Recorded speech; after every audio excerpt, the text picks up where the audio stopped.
February 4th, 1984. Picture that in Ohio. Lots of snow, cold. I get off the bus, and I glance up, and as I look down the driveway to Papaw's, usually it's just his old green Chevy pickup truck in the driveway. Well, this day it was full of cars. And I thought, well, that's odd in and of itself. So I made my way down the snow-filled driveway, and as I got closer to the house, my dad stepped out on the porch.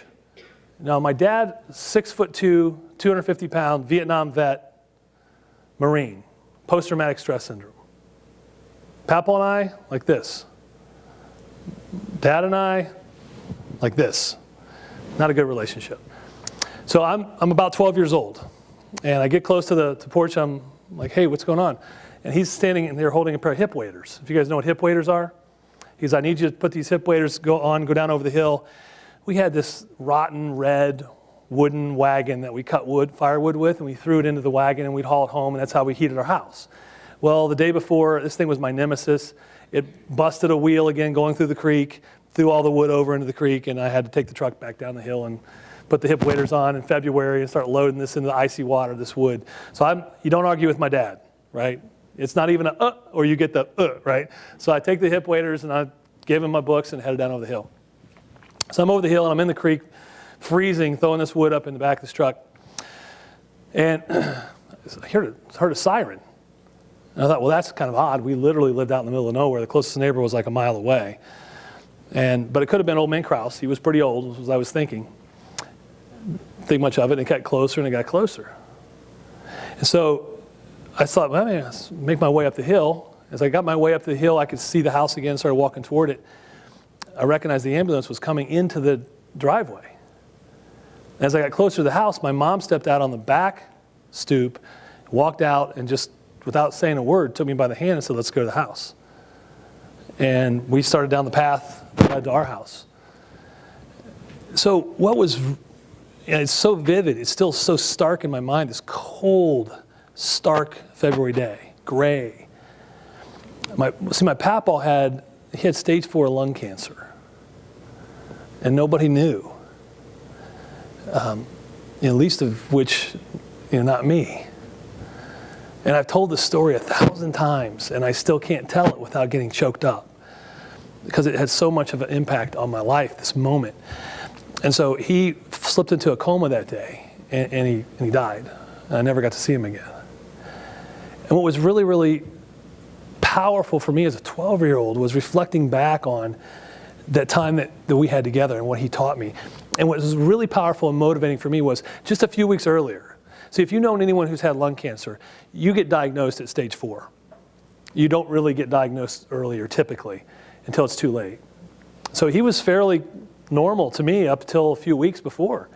And we had a conversation in the barn. We had this big, giant white barn that's set between the two houses. And if you guys know anything about farming, you know the barn's where the money is, so it's usually bigger than both houses combined.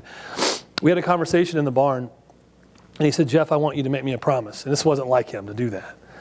And I'm like, sure, whatever. I want you to promise me that you'll be the first one in our family to go on and go to college. I'm like, well, sure, but why? I'd rather just stay here and work on the farm. And he was like adamant, which wasn't like him. He's like, no, you have a higher ceiling. Promise me. I'm like, okay, I promise. And he knew, right? He knew.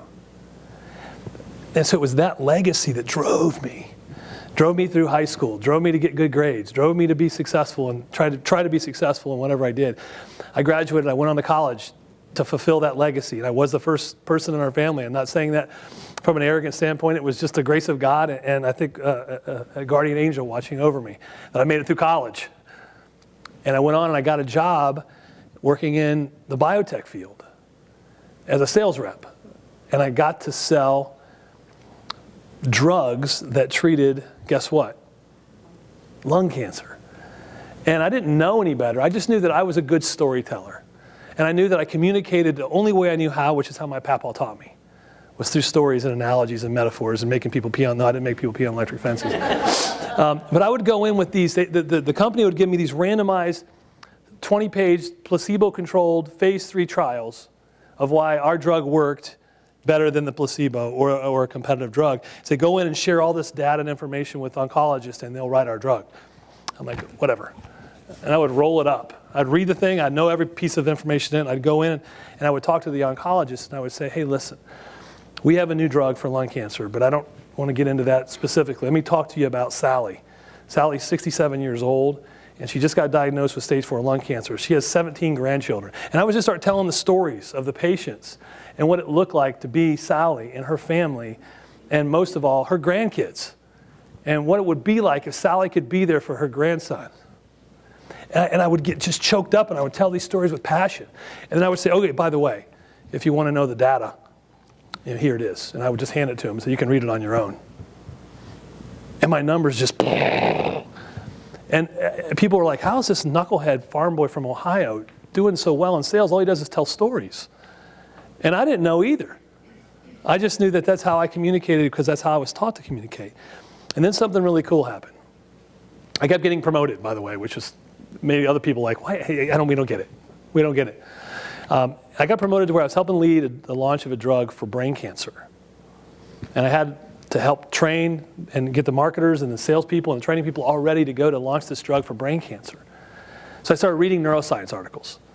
Like, how is this drug going to impact? What's the mechanism of action going to do to the brain? I wanted to know everything.